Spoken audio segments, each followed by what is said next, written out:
Hey folks, Future Lucas here. Just wanted to jump in before the episode real quick with a important update on July 1st at about 6 p.m. Baby Bishop was born. That's right.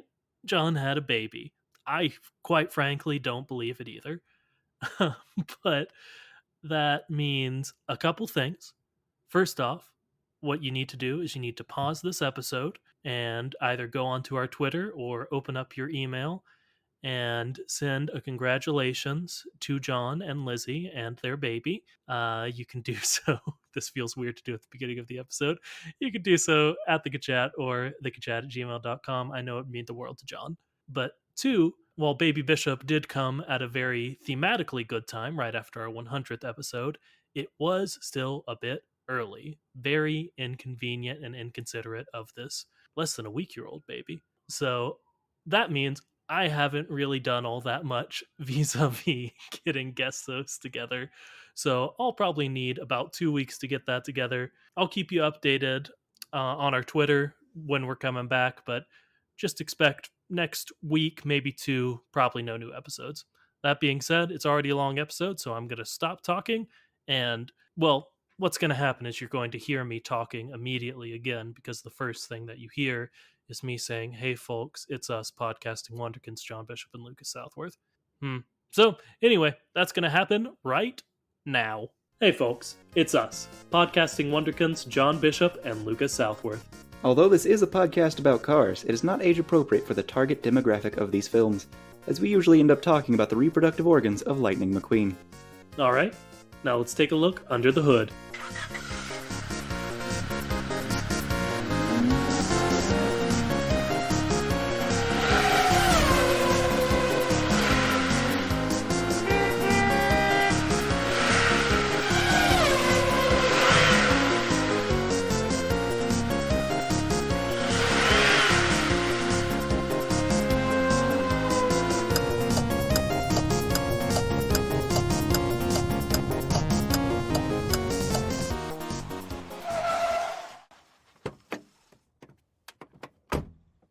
Hello, everybody, and welcome to the 100th episode of the Kachat. For the 100th time, I'm Lucas Southworth.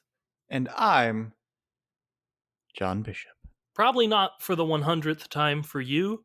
Oftentimes you just refuse to say your name at the beginning of the episode. I feel like I've done it every time. Maybe. Who knows? Who knows? If you do know, if you want to listen to the first minute of all 100 episodes of the Kachat and let us know, I don't know, we'd probably appreciate that. Oh no, Lucas. What's up? That's more than an hour and a half just to listen to the intros of every episode. And let me tell you, I'll be transparent. Intros are not our strength. All right. But we are so excited to have somehow been doing this for 100 episodes. It is a special day in our very special podcast. And for this very special day podcast, we decided to watch Cars. Mhm. Which, when you think about it, John, that shouldn't be that special for this podcast, should it? It shouldn't. There was a podcast that was started around the same time as ours called Cars Too Many Times, and their whole premise was that they would watch Cars 2 and then do an episode. Yeah, they watched Cars 2 every time they did an episode. But John, I know you've been keeping a tally for us. So over the course of the last 99 episodes, how many times have we watched Cars for this podcast? 1. Troubling. But today marks 2. Hey, and you know what? Let's go ahead and call it a tradition, because last time was on episode 50. So every 50 episodes, folks, we're gonna watch it. So look forward to that. Okay, so by the 200th episode, we'll have watched this anywhere from 3 to 103 times. Yeah, we could change the format completely and watch it every episode. But we're not going to do that, are we, John? We are not, of course, because if Yes. we were to do that, that would make us, I don't Sad. know, uh, very bored. Yeah. Like, And I'm not saying that Cars is a boring movie. yeah, I wouldn't say it. I'm saying that I have watched my favorite movie less than 20 times. Yeah, you're not a big movie rewatcher. I'm not. Well, I'm glad we're breaking you that habit, John, to watch an okay movie multiple times. hmm If I'm going to devote over 100 hours of my life to making a podcast about a movie, I reckon I can watch it a few times. That's real good of you, John. And one last thing before we get into the movie, I just wanted to ask: did you think when we started this podcast we would get to 100 episodes? I believe in our first few episodes, we made some jokes about episodes like 100 and 200, and our response then is uh, very showing of how I feel right now. I believe our response was just, yeah, if we get to 100 episodes, like that'll ever happen. And now my response is essentially, oh, okay. Um, okay. Yeah, maybe a more like a how did it happen? Mhm. I can't believe that this happened. Yeah, me neither, man. But we're living the dream. Not everyone would get the opportunities we get to talk about cars a lot, I guess. Uh, so with that out of the way, let's jump into the freaking movie for the second time. What what was the first thing that caught your eye in the movie Cars, John? Well, the first thing that caught my eye, probably like a tire or something. Yeah, that's probably the first visual thing in it. Is like one of those little intercuts of racing. But if we're talking non-literally, then I could, of course, bring up my list that I sent, not sent, I typed up in a message to you that I did not intend to send and have not sent. And that is, of course, first thing I've got listed. Everyone flashes. Yeah, that was something I noticed in this one. I've never been super sold on the idea that headlights are genitalia. Man, imagine if this is someone's first episode.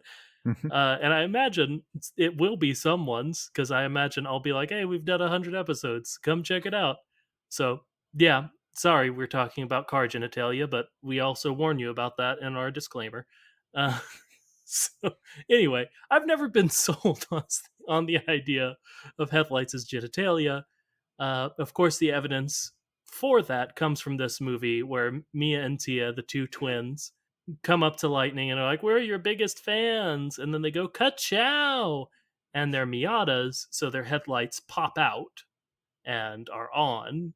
Mhm. And there are murmurs of, like, "Oh," from the crowd of journalists. And Lightning's like, "I love my job." So what they did, I would assume, is akin to flashing, but I'm not sure that just turning on your headlights is flashing in any way.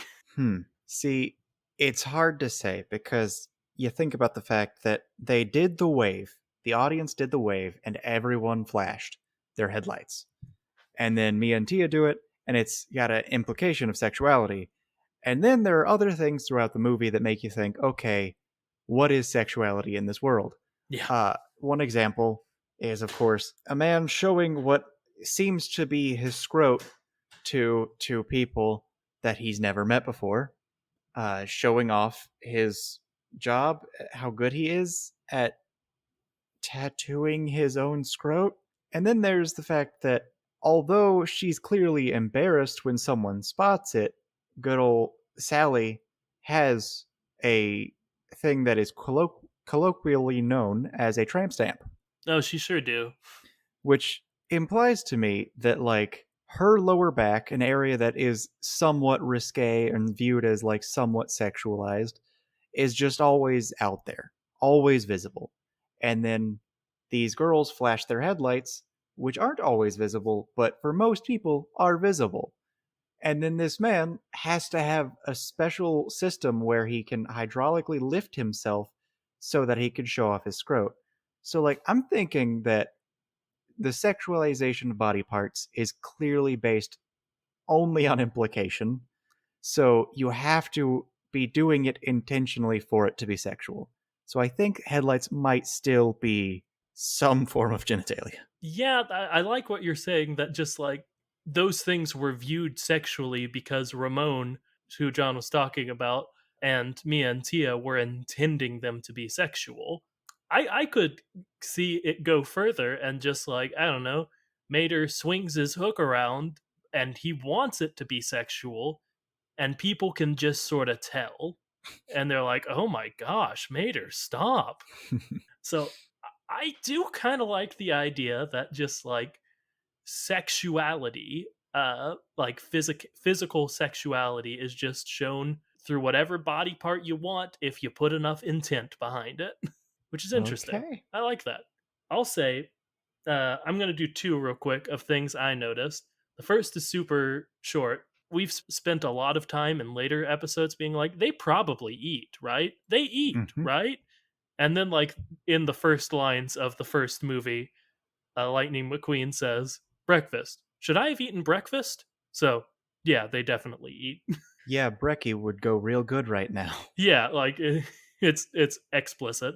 And then the other thing, the big thing that I was struck by in the racing scene, in all the racing scenes, was, man, it'd be nice to know anything about NASCAR.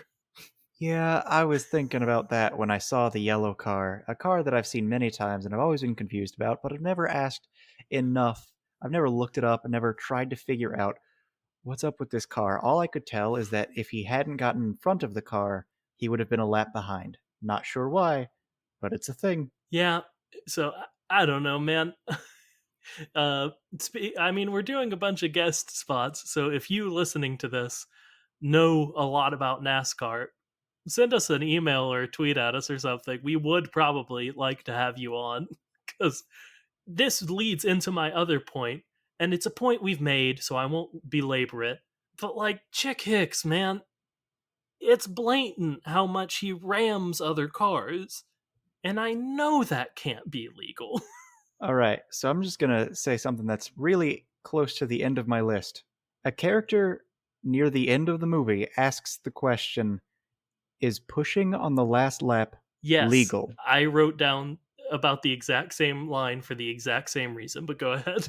So, Lightning stops, doesn't win the Piston Cup because he wants to be a good guy and he helps King finish the race. So, then some of the commentators look at this and they're like, oh, that's sweet. Wait a minute.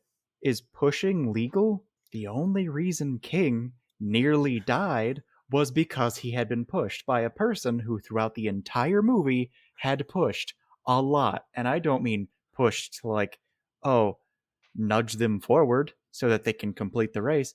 No, he aggressively pushed in order to cause them physical harm. Like he did a pit maneuver on him to intentionally make him crash while going hundreds of miles per hour. And like, I guess maybe in the opening race you could argue, oh, they just didn't see because there are just cars everywhere and who could tell if it was intentional. In the final race, there are three cars. Mm-hmm. You're telling me that one intentionally running into the others wouldn't be noticed? Also, the three most famous cars in all of racing at this point in history doing a race that is a historic race where they're only racing because of something that has never happened before, a three-way tie.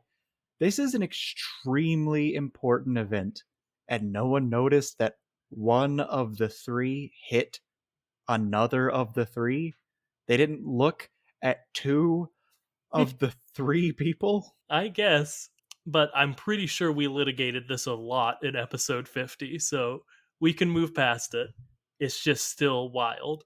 But you did mention something earlier that I want to go back to that sort of ties into my point of, man, I wish we knew a thing about NASCAR. If you know anything about NASCAR, I would love to know if anything like a three car only race has ever occurred, because I don't think I've ever really considered that before. but it seems wild. Another thing to notice about that, for some reason, it was only 200 laps. Yeah, as opposed to the 400 of the race they tied in. Yeah. Hmm. So, It's like, hey, uh, instead of being a long distance runner, we're just going to have you do like mid distance for some reason. yeah, which got has got to change the race in some fundamental ways. But that was just a small thing. I've got one here that I think we could maybe get into for a bit. It's something about the logic of the movie sort of jumped out to me for the first time, and it's that Chick Hicks' whole thing is that he never wins, right? He always comes in second or third. I think his whole thing is that he never wins when it's important.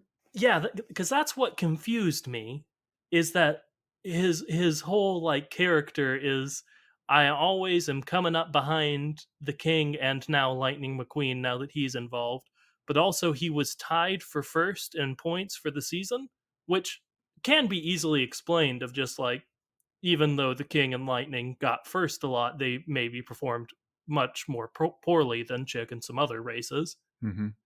To me, the big implication of this is while the king and Lightning are better at just outright winning races, it sort of implies to me that they're tied for points at the end of the season. That Chick Hicks might just be a more consistent racer than the two of them. I mean, that's definitely something he feels because he Yeah. looks at Lightning. He's like, that's some great racing out there by me. And if there's one thing he is, it's consistent, consistently awful. Yeah. And like, he's also, yeah, like you said, horrible and probably gets consistently medium high placings in the races by, cheating. Mhm. But it's interesting to me, like, he's made out to be, oh, he's horrible. He's bad at racing. But, like, I don't know. He might be pretty good at it. I mean, he'd have to be somewhat good at it, Yeah. right? Because, okay, so maybe just a weird proposal. Maybe this is a world where there's a set amount of points for each position in a race, and if a lot of people don't finish the race, they don't get those points, so those points go up the ladder.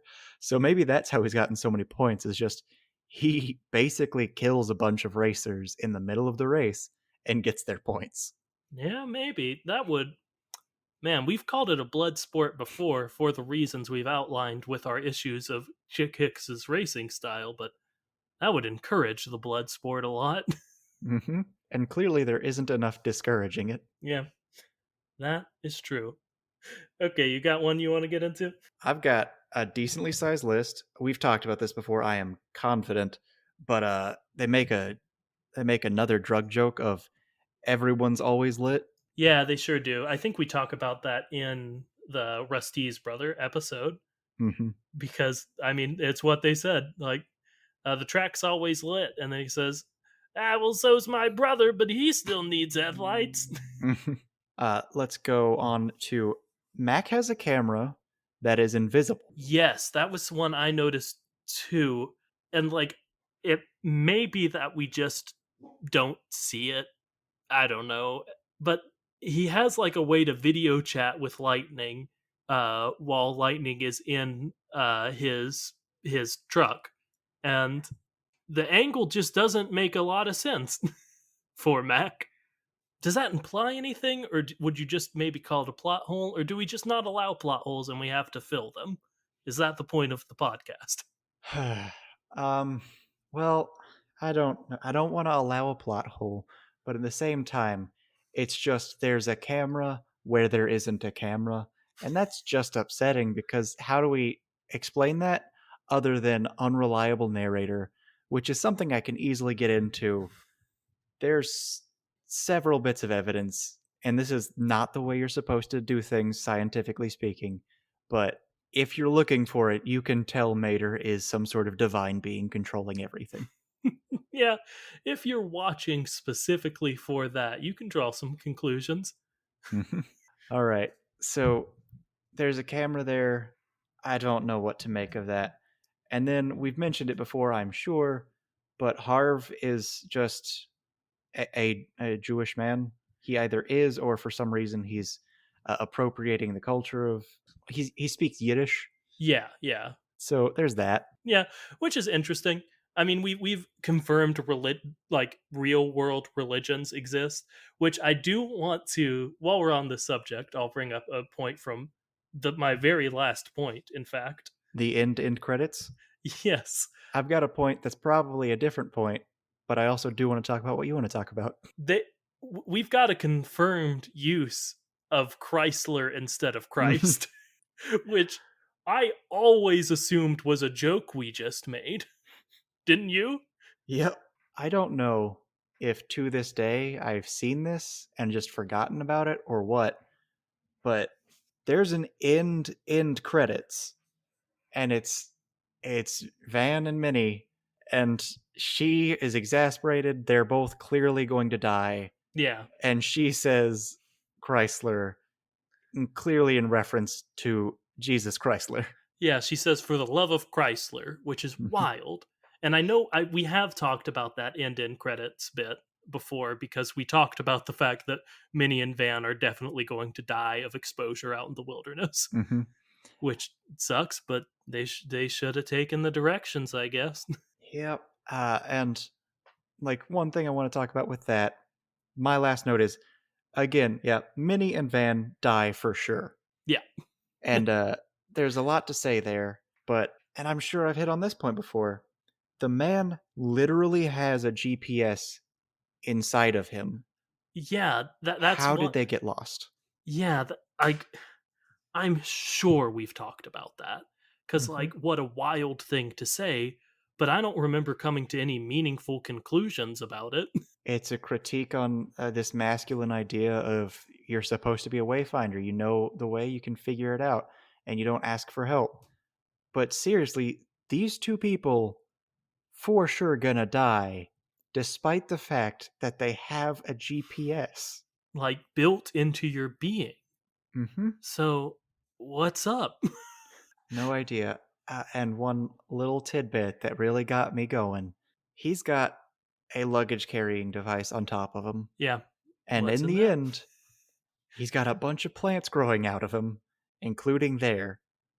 It seems like the implication is that they have been wandering for so long that this man has grown significant hair.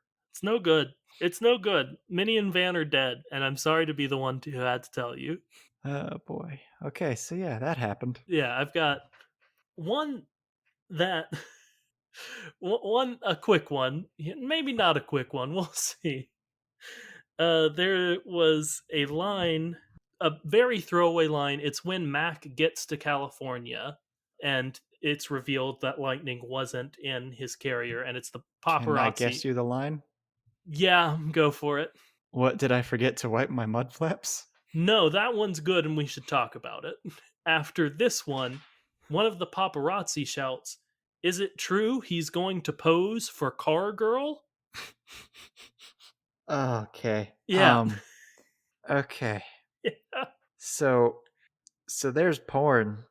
Yeah, like There's porn in the Cars world, what? which we could have assumed, but We probably have assumed before, mhm. knowing ourselves, but I don't know, man. Do you want to explore the idea of how Lightning McQueen could pose sexily in a sexy magazine? Okay. Let me So rephrase. We should do that. I don't care if he wants to do it or not. okay, so the beauty and the terror of it, he doesn't have to do anything I guess, yeah. because we've discussed just earlier on this episode that in order for it to be sexual, you just have to intend on it being sexual. And I don't know how you can intend it to be more sexual than posing for a pornographic magazine, or at the very least, you know, like a shirtless firefighters calendar or something. Something maybe akin to that more than full porn, but it seemed more like full porn to me. I don't know. Yep. And I think all he's got to do, maybe get a different paint job, maybe get new tires. I don't know, but like that combined with just the implication that he is being photographed for sexual pleasure, that's all it takes. Yeah, I gotta imagine it's all in the eyes, you know? The Mhm, way he looks at the camera, that's how he gets them. mhm. And I'll let you, the listener, interpret that however you want. Imagine, okay, I want us all except John and I because I don't want to do it or make my friend John do it, but I want all of you to personally imagine how Lightning McQueen would look at you if he was trying to seduce you Lucas, I very much wish that we had to, but he for sure does it in the movie. all the time. I mean, that's all he does with female characters. He's a misogynistic little boy. He looks at Sally and he says the words, "All you gotta do is stand there and let me look at you." And he does sex eyes. If Yeah. someone were to have taken a picture at that point in time, I'm sure it would be porn. Hmm. Wild stuff, John. He could have posed for porn in a courtroom. And that's power. Is what Mhm. that is. That's true power. You want to talk about the mud flaps though? Okay, so he says, "What did I forget to wipe my mud flaps?" And there are two possible interpretations. One of them is boring, and it's, oh, he's embarrassed because he's like tracking in mud Yeah. on his boots. But it can't be that because they're outside. Yeah, and I do want to establish before we obviously get to the conclusion that it's a poop joke that it's altogether possible that it was just mud on mud flaps. But that's no fun. So it was defo poop though. Yeah, it was defo poop. And even better, I don't know if this was his butt cheeks have poop on them or just something more simple of it's toilet paper. He's got toilet paper stuck to his pants or his shoe, and he's got dirty toilet paper on him. Yeah, I could see it like that. I think it does lend a little credence maybe to them pooping out their exhaust. Mm-hmm. That is what I wanted to mention. And I appreciate you mentioning it when you didn't have to, because I know you like to come up with other ways they poop to make me uncomfortable. Again, if it's your first time listening, thanks, I guess. Uh, but yeah, I think it's poop on it. It's funnier if it's poop on his mud flaps, so we're gonna say that. So yeah, he, I guess, against the wishes of Lightning McQueen, did take a brief stop so he could poop, and then pooped on his mud flaps, or he did listen to Mr. McQueen, and he just drove the entire way on the interstate and decided to pull a horse maneuver and poop while just going. He Man, just went while he went. I like that one. I wouldn't say I like that one more, but it's funnier. You are entertained more by that one. Yeah, there we go. So it's that one.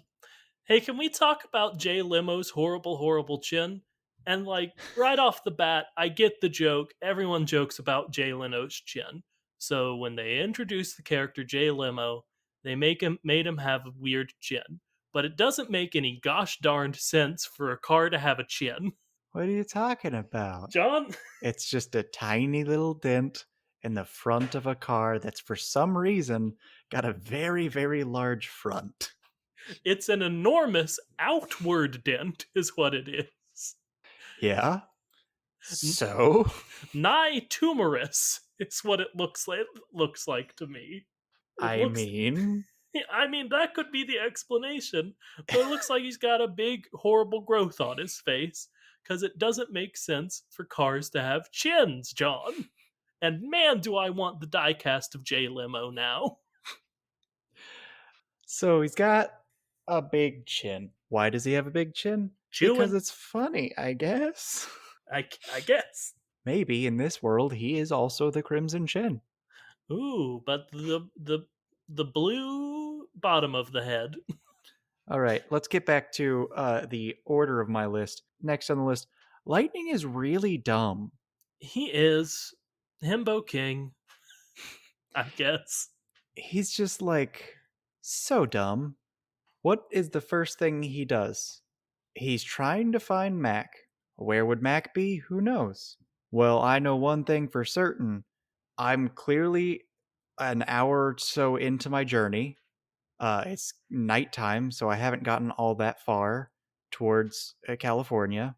So my friend who I have demanded to drive straight there is missing. Where am I going to look for him? I'm going to take the first exit I see because Yeah, clearly he's not going to be on the interstate. He follows some other truck that isn't him. Then he gets to an intersection and then he decides, oh, shoot, I should go back to the interstate. And do you want to know what he does? I'll Does tell he you, he does he doesn't. turn around? He doesn't turn around, John. Wait a minute. What does he do if he doesn't turn around, Lucas? He takes a random turn towards the first lights he sees. So instead of turning around and going to the place that he was, which is the place he's going to, the interstate, which he got off of for who knows what reason, he turns towards a random light in the distance, not thinking about the fact that the interstate is behind him. Yeah, which sort of ties into one of my points, and it feels like something we've potentially discussed before. So tell me if you think it is. But do you think lightning has ever driven on real roads? Well, Lucas, I'm glad you asked. What is one of the questions that Sally asks him to make him seem like such a city boy who never does anything but race? Don't you city slickers or whatever she says ever just go for a drive? And his response is no. No, we He's never do never that. been on a drive. Yeah, I don't think Lightning McQueen has ever driven on like actual roads for any significant amount of time. yeah, and like that would, I guess, a little bit explain his behavior. Like, it doesn't maybe justify it because, like, common sense, but he certainly acts like he's never driven on streets before. Good piece of evidence of that. He doesn't seem to understand that there's just a speed limit. You can't just go 100 miles an hour down a road that's leading to a middle of nowhere town. That's not cool. Not in America. There's also a point where he starts running into cones and just keeps running into them.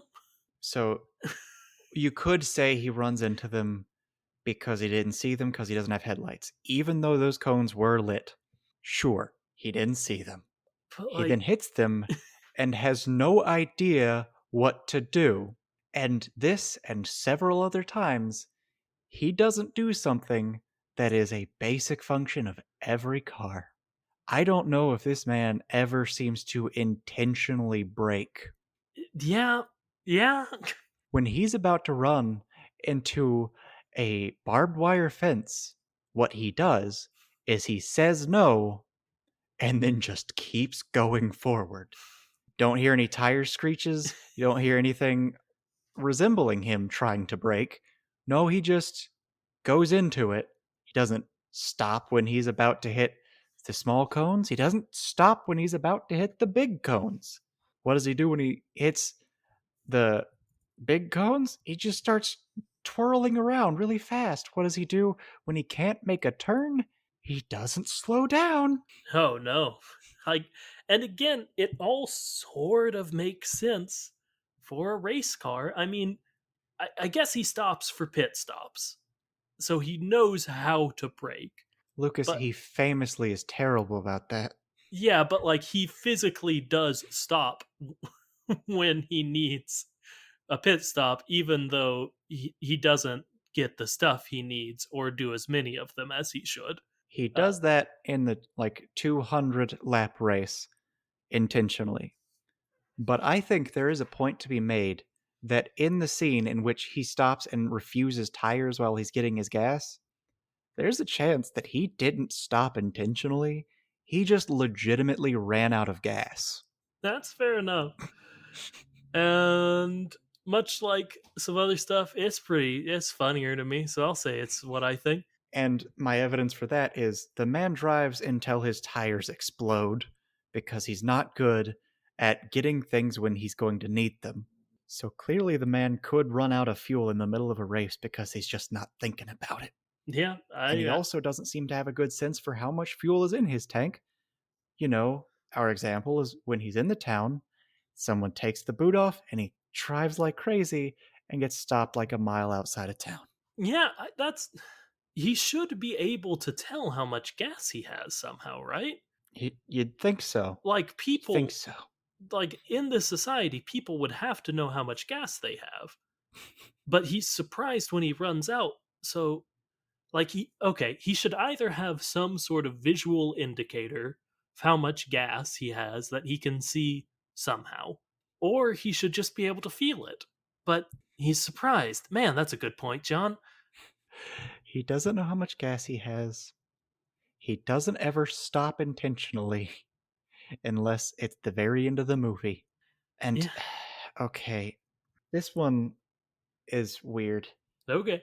He revs his heart. Yeah, we have had some level of canonical confirmation that engines are considered hearts. He runs out of gas. He doesn't know it. He revs his heart at very inappropriate times. He, just generally speaking, this man is an athlete who does not take care of his body. Yeah, for sure. He puts himself through a bunch of torture. He is hard headed. The one like great redeeming quality is that he cares about what he does and he tries really hard and he's naturally gifted. And he's absolutely running himself into the ground, which is Which bad.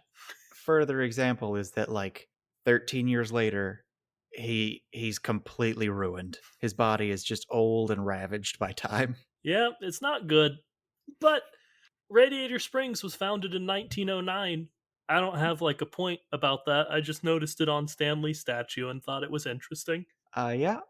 Stanley statue. Also, when I started watching the movie, I was in the middle of the movie, except I was not. I was closer to the front, and it was the point at which the statue screams. Yeah, So the statue screams. Just talk about that, sure.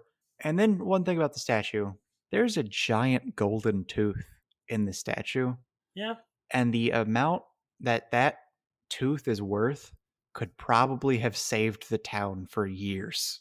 for sure.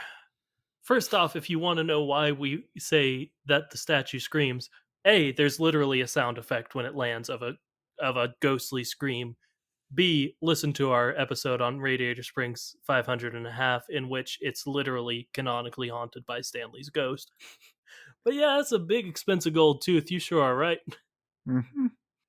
But my next point is, and I don't know how much of a point this is or isn't, but Mater's name isn't Toe Mater, and at some point it became Toe Mater, because he introduces himself and he says, "Hi, my name's Mater," like "tuh Mater," but without the tuh. He explicitly says, it's not there. Don't say "tuh Mater" or "toe Mater." It's just Mater. And the name of his company is Toe Mater, but I don't know. Like on the Disney wikis, he's called Toe Mater. So at some point, his name canonically became Toe Mater, and I don't Hmm. know what that's about. I think it's a Fred situation where because he's got his name on him, that is his name. Okay. So maybe his name is Toe Mater and it's separate, and he just wants everyone to call him Mater because he's a good old Southern boy. Yeah. So his name is Toe Mater, and he's like, haha, it's like tomato. And he just doesn't realize that he could just say toe instead of tuh. Yeah. And like watching this movie, that's very in character. Is him never realizing that? Okay. Let's go on to another thing in this list. This great list. You in the red. He's trying to get Red's attention. So he looks over to him and he says, "Hey, you in the red." When you say in the red, you are talking about someone wearing an article of clothing that is red. Yeah. Red's entire body is red. Yeah. It's also his name is Red. And there's a tattoo artist who's clearly a tattoo artist who changes his entire body like every day. Mm-hmm. So it's definitely clothes, it's definitely skin, and it's definitely tattoos. It's all of them, baby. And it's Sorry. just deeply upsetting because this movie confirms that it is all of those things. Yeah, yeah, it does. Sorry. uh Yeah. Because, like, one of the things is he scratches the paint at the beginning. Are you saying, "Hey, dude, you scratched my jacket"? Are you saying, "Hey, dude, you scratched my skin"? Are you saying, "Hey, dude, you just permanently deformed my tattoo? You just gave me a big old gash on the side of me?" And like the obvious answer is it's none of those things. It's a paint job because they're cars. It's a full different thing, which, like, yeah, it is. But, like, they refer to it as if it's all those things. I think Lightning even calls Sally's tattoo a tattoo, like a pinstriping tattoo. Mhm. So it's a lot. I want to get into the courtroom scene a little bit, and I won't lose my mind about how horribly, horribly misrepresented Lightning McQueen is in this courtroom scene. If you want that, go and listen to Law and Order SUV, an episode where we dive into that scene for a while about how it's just the worst kangaroo court in the world. He could reasonably soothe him for everything they have. Yeah, it's absolutely wild to me. But They didn't give him any amount of time to find his own representation. They didn't allow him to contact anyone.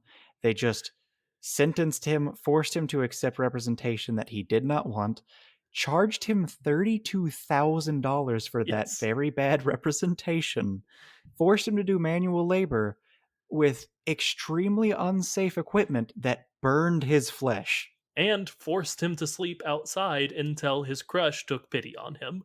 So, yeah, we talk about all that in that one episode, but I have a few tinier things that I want to get into. Also, they kept him basically starved. Yeah, while doing physical labor. Not good.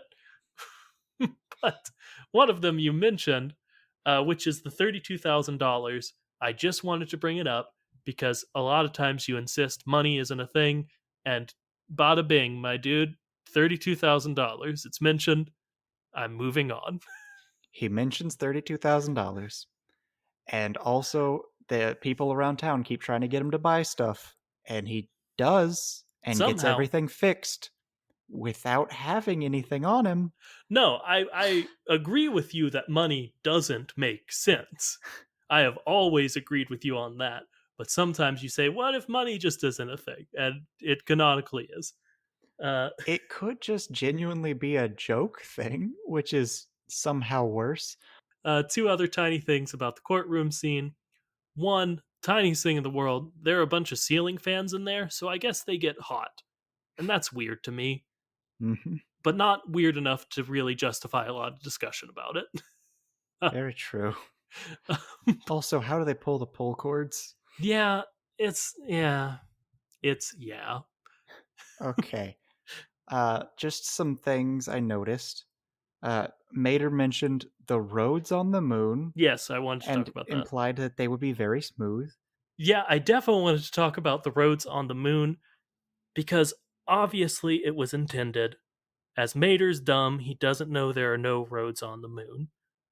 But Mater's been to the moon, canonically, in Moon Mater. Maybe past this in time It has to be because he hadn't met Lightning, that we know of. or he, had he? yeah, he's wiped his memory before he'll do it again. Uh, Because if you consider that, his statement is a lot less strange when he says, "I knew I made a good choice in ooh, my best friend." ooh, I like that point, Johnny.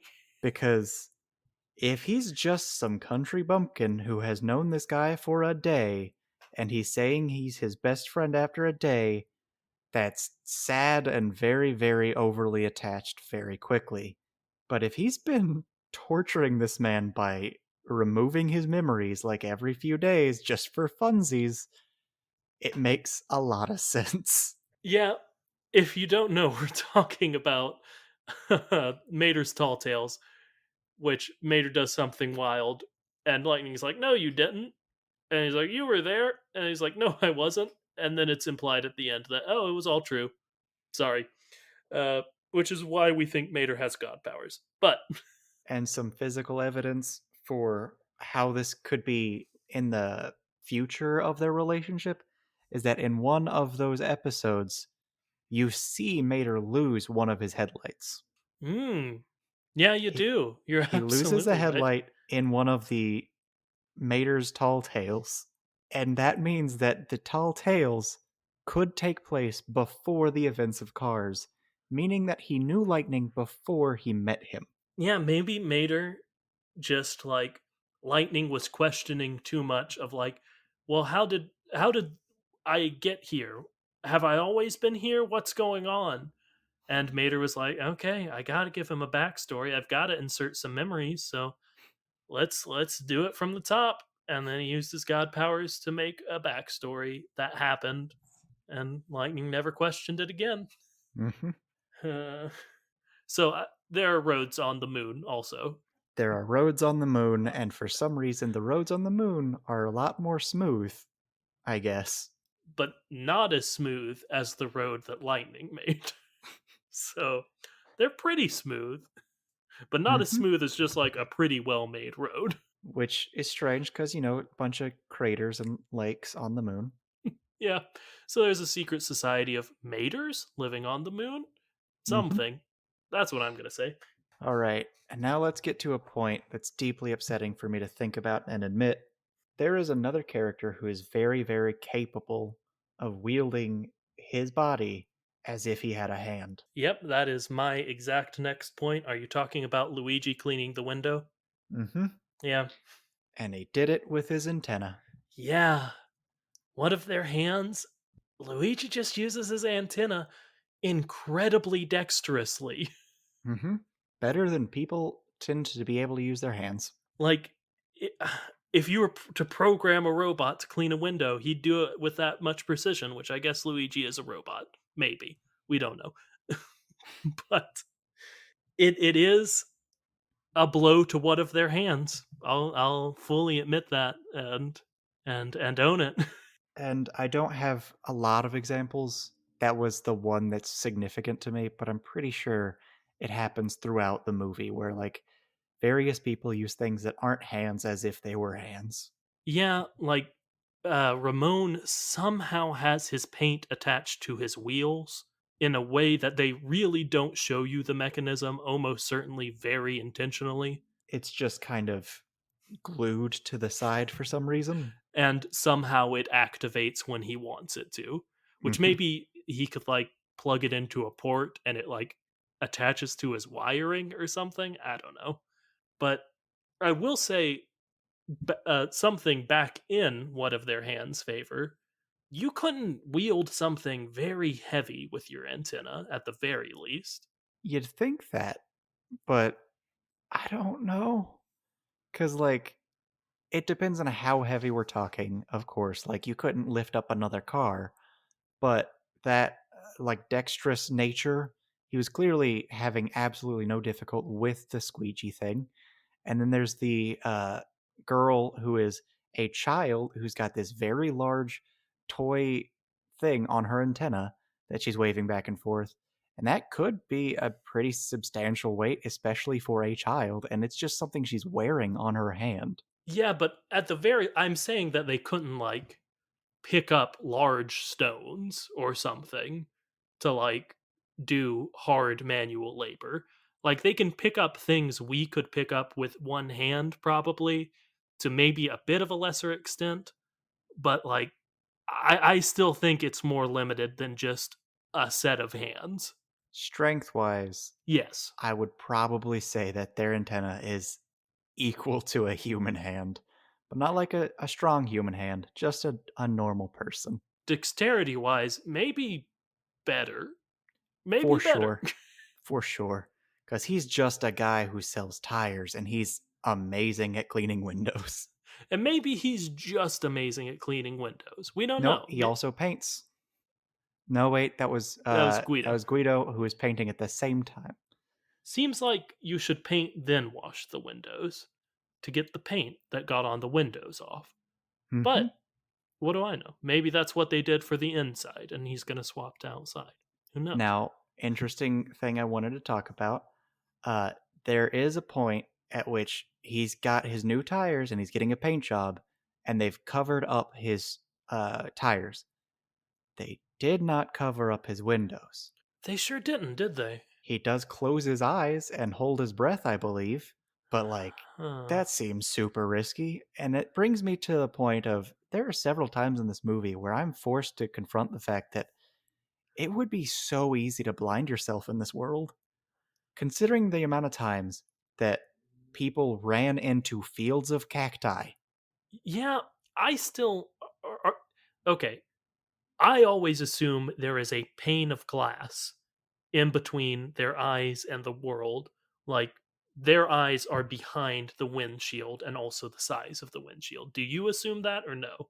I assume that simply because of the man who has all the bugs Yeah. thrown into his windshield. Yeah, in Cars 3, a guy gets bugs in his windshield eyes, and that's upsetting. But then you got to think about the fact that these cars who run into the cactuses, they're in pain, which means that there's some sort of damage being done to them. And the things that are being damaged, for the most part, are metal. Yeah. And if the cactus can pierce metal, it can for sure pierce a pane of glass. And yeah, if the glass shatters, that's right on your eye. Mm-hmm. Huh. So glass shatters your one individual, unless you're Arnold Schwarzenegger, Sonic the Hedgehog esque eye. You're done. Yeah, it's bad. That's bad. And it's a poorly designed being. I'll say it.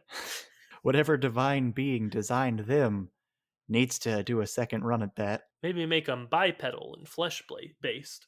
It Hmm. would make the world make a whole lot more sense. At least give them hands. John, I want to talk about Doreen. Do you remember Doreen? Oh shoot, Doreen, give me a hint. She is not in the movie. Mater talks about her. Oh no. Already bad. Um, just go ahead and tell me.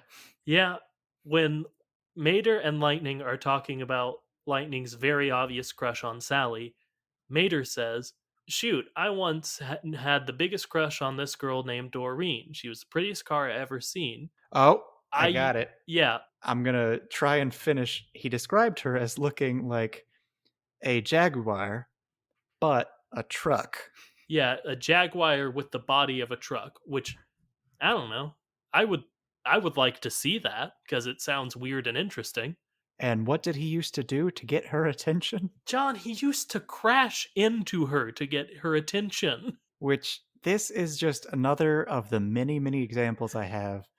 And again, this isn't like trying to reopen the case or anything, but like clearly assault is just fine in this world. Or it's very, very bad, and he just makes it okay with his god powers. In this specific case, Mater's a bad man who crashes into women to get them to notice him. Now, Lucas, not I women, a woman. he has done it to one that he is admitted. He has admitted to doing it multiple times to one woman, and clearly he doesn't have any reservations about grabbing onto people in uncomfortable areas. I mean, they make it explicit. Hmm. Every time he hooks on to Lightning, Lightning goes, "Ah!" as if he's been grabbed in a way he didn't want to be grabbed. And Hmm. why? Because why not? Lots of reasons, John. And all of them good. And I mean, we know Mater's history with women isn't good. He turned me and Tia into Dalmatians once. Seriously, if you haven't listened to the Mater's Tall Tales episodes, it's maybe the biggest breakdown we ever had. But that's not like in car like I expect it in Mater's Tall Tales, you know? I expect it a little bit in Cars too. But in Cars, they just had Mater crashing into women. No, they just had him talking about it as if it's a perfectly acceptable thing for him to have done. It's bad. He shouldn't have done it. I'll be the I'll take a stand against Mater. Someone has to. That's very brave of you, considering we do know he has godlike powers. That's true. Maybe I oh gosh. If he wants you gone, you are already gone. That's true. Okay, let's look back at this ridiculous list. Blushing and piston. Okay. Now, blushing. When lightning is believed to be embarrassed or really, really warm, they thought, oh, he's blushing, or I don't know what the line was, but someone said something like, he's turning red. Yeah, I remember Lizzie saying that, and it was like a joke of like, ah, Lizzie's senile. That's funny. And everyone handles it as if, oh, look, yeah, that's a thing. People get really warm or really embarrassed, and then they get flushed. Huh. Yeah. That's no, Huh. no. Yeah. Yeah. Okay. Ugh. How we've, I mean, it's canon that it happens, so we got to figure out how does it happen, John? Okay, Yeah. so I think we've seen discoloration of the eyes from like things hitting them, or I don't know. I feel like I've seen some red eyes on a car. That sounds right to me, but I couldn't place it, so we'll say, yeah. So maybe they blush with their eyes. That was gonna be my thing, because what in the hell else could they blush with?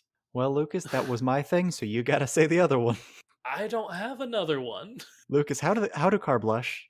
Their tongue? Their That's tongue. flesh. All right, turning red, so their tongue just swells and gets very red, Or and that's embarrassment or heat stroke. they get a bloody mouth, I guess. I don't know.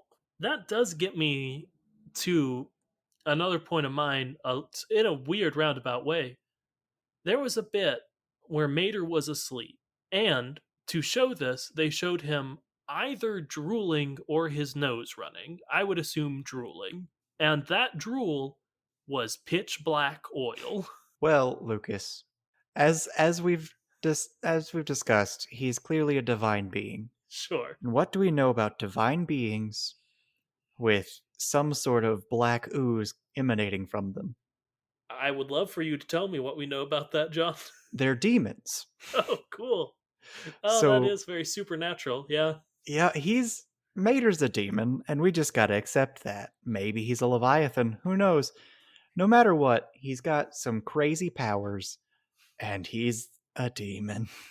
But like early supernatural demons when they were like the most powerful thing in the world You know, back when they used to be scary. instead of being able to be killed with pretty much any knife or any gun, it seems. Mhm. But oh well. Do another one, John.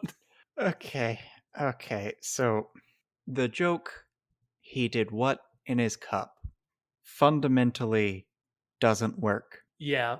because he already heard the term piston cup. Yeah. Hey, if you don't know the joke, it's he won 3 piston cups. He did what in his cup? He pissed in his cup is what Mater heard. Mm-hmm. Good one, Larry the Cable Guy. Which would be, of course, comedy gold Yes. if Mater hadn't heard the term piston cup the night before that. Yeah, all Lightning does is talk about the Piston Cup. That is all he does. Mm-hmm. He was talking about how he has to get to the race, all that stuff.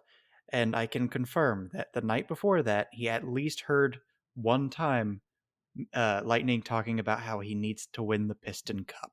Meaning that joke, which would have been comedy gold, ruined. And we'll keep our mouths. We'll stay quiet, Pixar, for a price. We won't go as public as this already is anymore.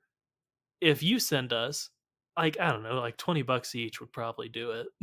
No, I'm willing to let this slide so long as you just send Lucas a J Limo diecast. Hey, I'll take it. Yeah, that would rule. All right. I've got one here, and it's another one of those small ones. But Mater comes and he rushes by Lightning, and he says, "Hey, Lightning! If anyone asks, we were smashing mailboxes together." Which is a crime. Yeah. We've already established Mater is a lawless, potentially godly. Not potentially. We've established we fully think Mater has god powers. So I'm not gonna shy away from it. But that's not what I wanted to get into. I don't know. Mail just seems pointless for cars.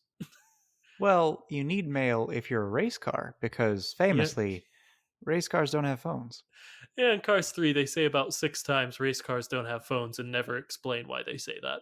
Uh, despite the fact that in the first he movie, has a phone. there's a character who is only shown through phone, Yeah, Lightning McQueen's phone. yeah, it's weird. But I don't know. Paper mail just feels too fragile in a world of cars. Also, how do you write a letter? You don't. You don't write a letter, John. I mean, with your antenna. Dang How it. does a race car write a letter? Now, they ain't got any of them. They Okay. don't have forks, they don't have antenna. They don't have headlights. They don't have horns. Huh. What's up with race cars, What? huh? We've talked Well, about it, but what's up with race cars? this is interesting because when you think about it, we mentioned that Lightning clearly has never spent significant time on roads. I don't think he's legally allowed to be on the roads. I mean, he doesn't have headlights, so I would If you're agree with driving at you. night without headlights, that's illegal. If you don't have a horn on the interstate, that's illegal. Okay, here's something that I don't think we've said before. Lightning McQueen and all other race cars are fully genetically bred in labs only to race.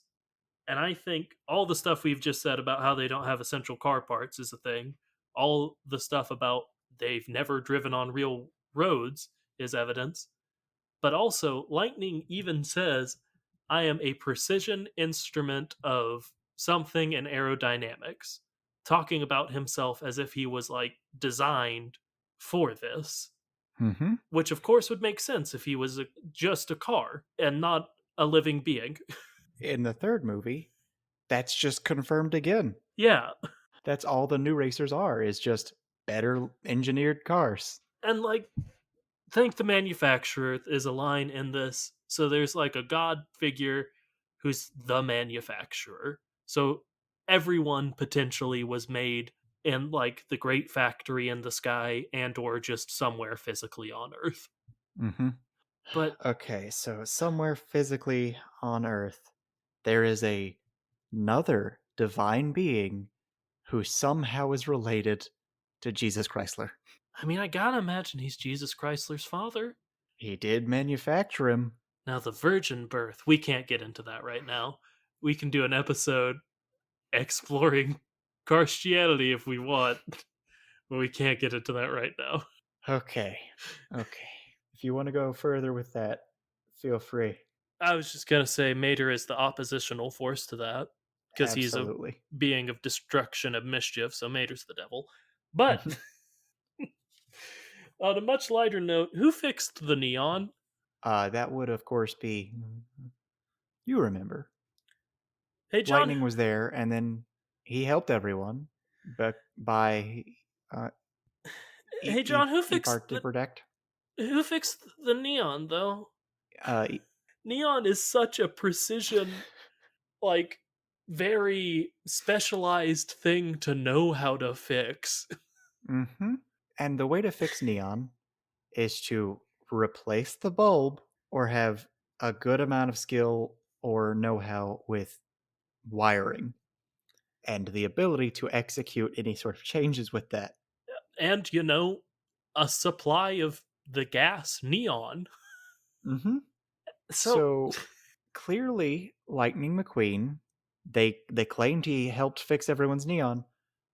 He clearly gave all of them money for their services, even though he didn't have any money, and special ordered all of the bulbs that needed to be replaced and all the parts to fix the neon, even though he didn't have any way of communicating with the outside world, and had it shipped and installed within a day.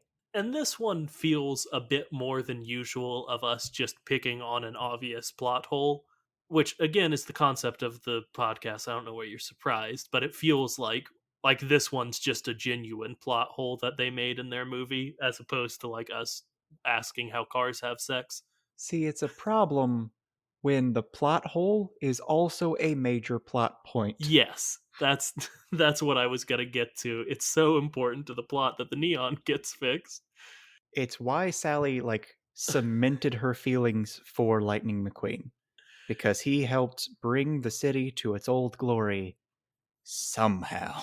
Yeah, so either someone in town or Lightning has this incredibly specialized skill set of fixing neon bulbs and could do the entire town in a matter of hours, or we're gonna just have to say, Mater did it with his god powers.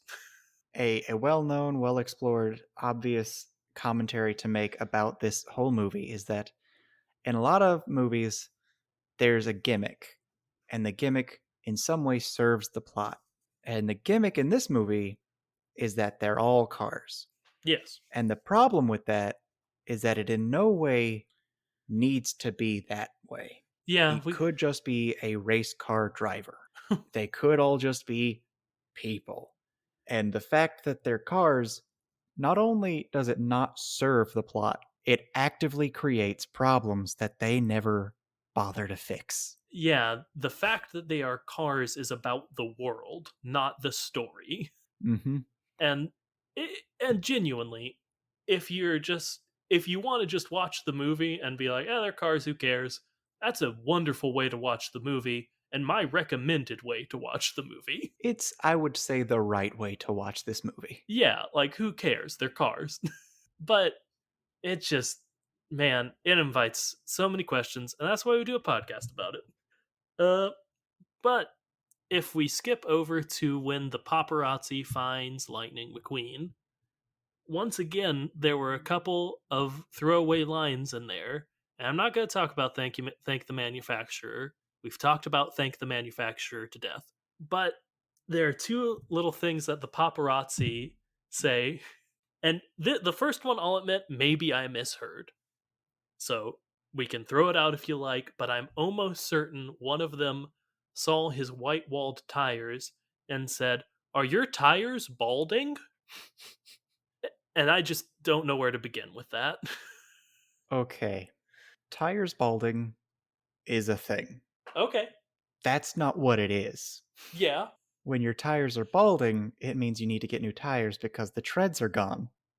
So this man saw these new tires, these fresh, new, crisp tires with white walls, and asked, "Are your tires balding?" It's like if someone showed up with new, weird looking shoes and you recognize they're new. So you say, "Looks like you need to get new shoes soon." Yeah. Maybe maybe that was it. Like just like in the real world saying that would just be interpreted as like, "Oh, what like a dick thing to say about my new shoes." Maybe that's all it was. He was just being a dick about his tires. And if it's not that, and it's just a joke about, "Are you going bald?" then that's so much more rude. Yeah. Yeah. And again, it's the paparazzi saying this. Paparazzi are famous for being generally very horrible to famous people. Yeah, yeah. So I believe it. But the other thing I heard in there, and we've talked a lot about drug use, so I don't think it's a revelation, but one of them does shout, "Is it true you were in rehab?" Yeah, that I also heard that. So, substance abuse is a thing in this world. The delinquent road hazards seem to be proud of their illegal substances that they've modded themselves for. Example is that not only does the guy have his NOS canisters like on display, but they have like they're labeled. They're labeled NOS. Yeah, and like I mean the character's name is Boost. Like I don't know what to tell you. Like and we're not just like assuming like, oh, Nos is nitrous is drugs. Like in the bios for the delinquent road hazards, they don't explicitly say it, but they get pretty close to explicitly saying that nitrous is drugs. It's to the point where if you read it and you disagree with us, you're being obstinate. Yeah, yeah, I'll agree with that. Like, you could say, well, that doesn't mean it's illegal drugs or anything. I mean, it doesn't mean it. It just is the same thing as meaning it. Yeah, pretty much. And again, we've established that drugs and alcohol are almost certainly a thing, so I don't know that it's a big thing to talk about. But thought it was a fun line. So the delinquent road hazards. Yep. The first person to be called one of those Is Lightning is McQueen. Lightning McQueen. Yep. Now, do you think that means that he thinks that Lightning is part of their gang, or is that just what he calls them, and it became like their name amongst like the fandom? I guess. In canon, I hope it's he thinks he's a part of that game. Yeah, But I will say, I'm pretty sure it's the. I'm pretty sure it's that they just called Lightning that, and then that became the name of the gang. yeah. That was pretty much what I was thinking on like a meta sense. That's what happened. Hmm. Okay, You ready to get to California, baby? absolutely. Let's get to California. How do we get to California? It goes in Mac. Wait, Mac. I don't know how the rest of Radiator Springs got to California. No, how does he go in Mac? Mac already went to California, Mac came back but why did he come back? How did he know where he was? because Doc called them to tell them they were in Radiator Springs. Doc, what? He called them, but race cars don't have telephones. So Doc, Yeah. a race car, Uh huh. used a phone Yes. to call outside of the city to contact Lightning McQueen's people, meaning it was a thing he could do the entire time, and he just refused to, despite being a judge who would legally be required to, or at least to allow him to. So it's not that the judge and the entire judicial system of Radiator Springs couldn't have done it better. It's that they willfully refused to do better. They didn't want to. He is a judge who does not care for the law. Yeah, which I guess happens when you make the town doctor the judge. When you make the town doctor a judge and you haven't done enough research to know that their last job was famous race car. He's just a guy who showed up in your town, and you're like, yes, you can operate on us and decide all legal matters in our town, They which is didn't even figure out his last job. so he didn't submit a resume, that's for sure.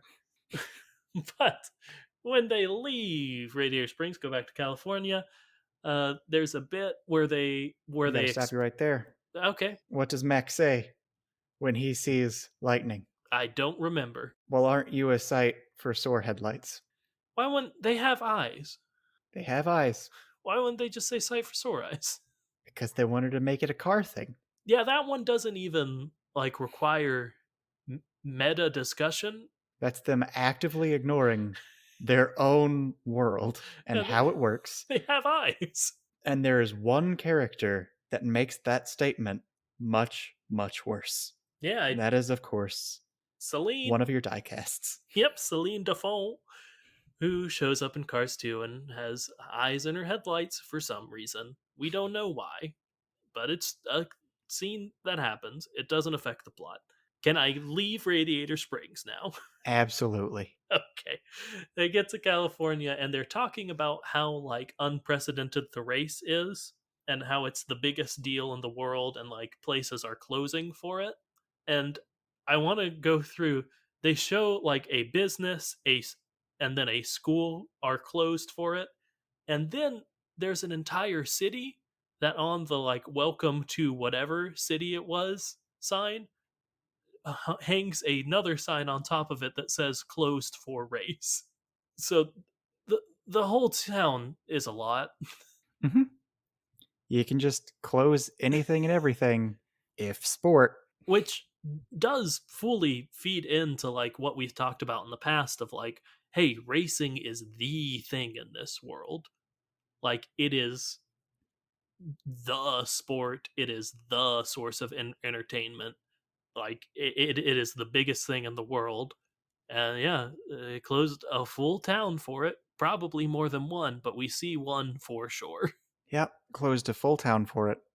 And yet, people trying to find their way to the interstate have no idea who Lightning McQueen is.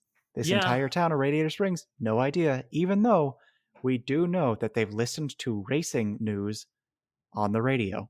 yeah, it's at least comes up on the radio, which I guess you wouldn't physically know who Lightning McQueen was if you only listened on the radio. Sure, but what they heard on the radio was, oh boy, this person who is claiming to be Lightning McQueen, who's in our town right now and claiming to be missing from, what he's supposed to be doing. That's sure is a funny story and coincidence because the actual Lightning McQueen is also missing. You know, I will say Minnie and Van definitely don't believe him that he's Lightning McQueen, which is weird because as we've described, racing is like the mega, like the monolith in the Cars verse, and they should recognize him. But I think the citizens of Radiator Springs believe him. I think they just don't care, Well, Mater didn't know who he was. which tracks for Mater. He was lying. He's the devil. No one in the town seemed to recognize him from all the things. Like, here's an interesting tidbit, a little knowledge about who I am as a person. I was laughed at and mocked by Bulk and Skull, and when I found out it was Bulk and Skull, my embarrassment and my frustration with the people laughing at me immediately vanished and was replaced with, "Oh, this is the best thing ever." John, people don't know who those people are. Bulk and Skull were the bullies from the Power Rangers. Yes. Uh, Here's the thing, it's specific to the situation that oftentimes embarrassing things would happen to them, like little accidents and whatnot, and then they were the comedic relief. So them laughing at me like this, it was clearly like a haha, that's a Bulk and Skull thing. So it was perfect. They were probably putting on an act because it would be funny to pretend it was funny, which made it funny. And if Lightning McQueen scuffs your shoes, he is a famous racer. Your shoes are now far more valuable. It's not something you get angry at him for if he is clearly in distress. But like when you think about the kind of people who would live in a town like Radiator Springs willingly and have for like upwards of 40 years, like I don't know, it tracks to me that they just wouldn't care about this celebrity and would be like, "No, See, you messed up our road. We're not going to let you go do the race. We don't care." that would track for me for a few of them. Like Doc, of course, Yeah. Sally, even. But again, this is the thing. Racing is the biggest thing on their world.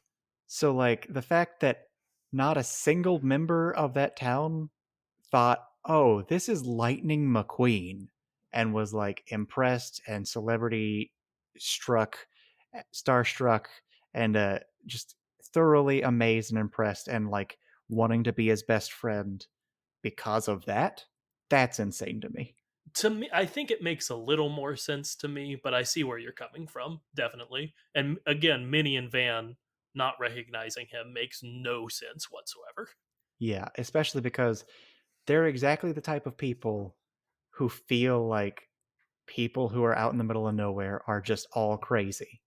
So of course they're going to be really into society and city life and knowing what everyone is obsessed with, which would be racing. Yeah, it's weird. And then they do the race. We've pretty much covered the race for me because I wanted to talk about Chick Hicks and how wild it is and is the pushing legal thing. And we did that like literally an hour ago. Uh, so they do the race. Really, the only other thing I have, because we also did For the Love of Chrysler at the beginning of the episode for some reason, uh, is it's a joke. It's the very last thing that happens in the movie, even after Minnie and Van drive off, is the little bug, which is a literal bug. Their scientific name is their room around us bugs, runs into the camera Hmm. or the fourth wall, the screen. It runs into the fourth wall, you know? I actually had a note, and it was just fourth wall. And guess what? He broke it. Was not about the bug. Oh, okay, go for it. It's our final example of course, Tomater is a divine being because in the beginning when it's doing the everyone's fixed and Sorry, everything's better. real Mhm. quick. You just saying, "Of course Mater is a divine being," and then going, "In the beginning," was very very funny to In me. the beginning. Go ahead. I apologize. In the beginning of the after credits, you see everyone's like, "Oh, look, me and T are working it there, and everyone's Mm, coming up, and oh, yeah. look, this is a huge event. Everything's coming up Radiator Springs." A very important thing to notice is that Mater is looking at the audience into the camera and singing the song that is playing. Yeah. Yeah. Which, of course, is just a credits gag. We get that it doesn't really have implications, but we make everything have implications, so it does. So yeah, I mean, of course Mater knows he's in a movie. Of course he does. That makes perfect sense to me. Of course, Mater knows he's in a movie, and of course, he is the one telling the story. The bug just happens to be in the wrong place, the wrong time, bumps into the camera. But that's after we see, oh, look, Mater's gone, so I guess everything can just stop now. Bug bumps into it. These two strangers who are a funny little gag are just gonna die now. Oops, sorry. You should have believed lightning. Now you are punished. How Uh, dare you not believe Mater's best friend? yeah, that's probably maybe Mater was that bug. Who can say? He's all around us, folks. But yeah, that was Cars. We watched it again. Oh boy. You want to give some just general thoughts about watching Cars after doing 99 episodes of a podcast about cars? Okay, so I think that the fact that we record an hour or more for each episode, the fact that that means that we've spent well over 100 hours talking about probably less than 200, not 200, 20 hours of content. But essentially, the whole premise is based on that first Cars movie. Less than 2 hours. We have talked for over 100 hours, well over 100 hours, about something that was initially sparked by a less than 2 hour movie. Yeah, and I'll say it almost felt a little weird to watch the movie for some reason because sometimes it feels like our podcast has become very divorced from the movies. Like it is intrinsically tied to them in some very obvious ways. But like at this point, while we draw stuff from the movies, we talk more about just the Cars verse Hmm. as a concept, a universe of cars that we get evidence from these five movies and what however many shorts. And it was there was something weird about watching one of the movies after all this time. We consume a great deal of supplementary material.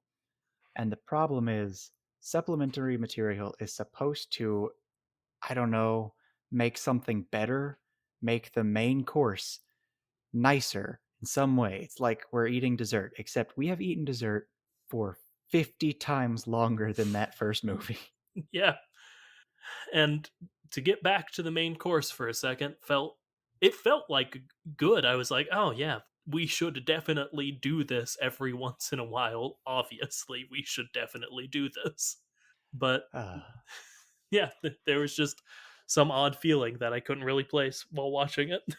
we have talked about Disney Pixar's Cars for probably, if I'm being honest, like 90 or more of these episodes. Because there have been episodes that weren't about it. But the fact that we've talked about Cars for that many episodes over the course of 3 years at this point, Yeah, it's a we've only lot. been releasing them for 2 years, but Yeah, we started well before that. this podcast was a long time in the making. And John, let me tell you, I looked in my closet the other day and I found my big stack of Cars video games that I own, and we haven't touched those, John. We have talked at length about how much I enjoy Cars 2. We have. You love the video game Cars too. But I will say that is going to be one of my goals while you're on paternity leave is I'm going to start playing these. But Oh boy. generally, just a general thought, like it was a better movie than I remembered. I enjoyed watching it more than I thought I would. I was shocked because I teared up a little bit at Lightning pushing uh the King Strip Weathers over the finish line. Obviously I knew that was going to happen, but the emotional beats of the movie got me. The part of that scene that got me was just when it showed King and then it showed Lightning's image in his head, and it's just overlapped image of the fabulous Hudson Hornet during his crash. Yeah. That's where it hit me. It's See, because he realized that it's not about racing, it's not about winning. It's about the people you meet along the way. yeah, and similarly for me what got me was Doc's growing smile when he realized what was about to happen. Mhm, Like, I don't know, man. They're not great movies, but they have some good moments in them, and they're good movies at the very least. Well, mhm. this is a good movie. Cars 3 is a good movie. Planes, Fire, and Rescue is a okay movie. Yep. I don't know, man. It is nice. It is nice to have created something for this long and created this much of it. Yeah, no, yeah, I absolutely agree. And I will say, I've been thinking recently, part of what's funny about the podcast for me at this point is that we've done it so much. Like, that's the joke to me at this point, is that we're still doing it. Mhm. Yeah. So that's the 100th episode. Yeah, Hope you enjoyed it. yeah. And I know I thank you at the end of every episode, but like a really, really super big thanks in this one. It's wild that you would listen to 100 episodes of me and my friend John talking about cars. Oh boy. Yeah, Oh boy. and I genuinely hope we've brought you some laughs, some smiles, made you think about some stuff. And we plan to continue to do so, at least for the immediate future. So look forward to that. Specific thanks, of course, if you've ever reached out to us anyway. We love, love, love it when you do that because it's, again, sometimes it feels like we're doing it just for the two of us, and getting a communication from one of you is the coolest thing in the world. Mhm. And if you want to be the coolest thing in the world, you could do it by sending us an email at our email, which is thechat@gmail.com, or tweet at us on Twitter at thechat. You can tweet at us episode ideas. Clearly, we need them. We've done 100 of these. Mhm. Can you imagine? Can't imagine, and I did it. It's so hard to think about. Yeah, yeah. Uh, it is. I was being serious. If you do know stuff about NASCAR, we might have you on the podcast, so reach out about that. But anyway, wish John luck with his baby. We don't know it's gonna come, so keep doing it until it does. And now John's gonna say some stuff that he usually says. Thank you for listening to this kooky little podcast for any amount of episodes, but for especially those of you who have gone through 100 episodes of this. Thank you so much. And tell anyone and everyone you think might be the least bit interested in listening to this very, very strange 100 episode now podcast about Disney Pixar's Cars. Yeah, and I'll jump in to add, like, this one might be a good one specifically to recommend to people. Maybe not because it's significantly longer than usual, so I could get that. But I don't know. It's pretty simple. We watched Cars, so might be good. All right. And until next time, remember to float like a Cadillac. And sting like a beamer. Tiny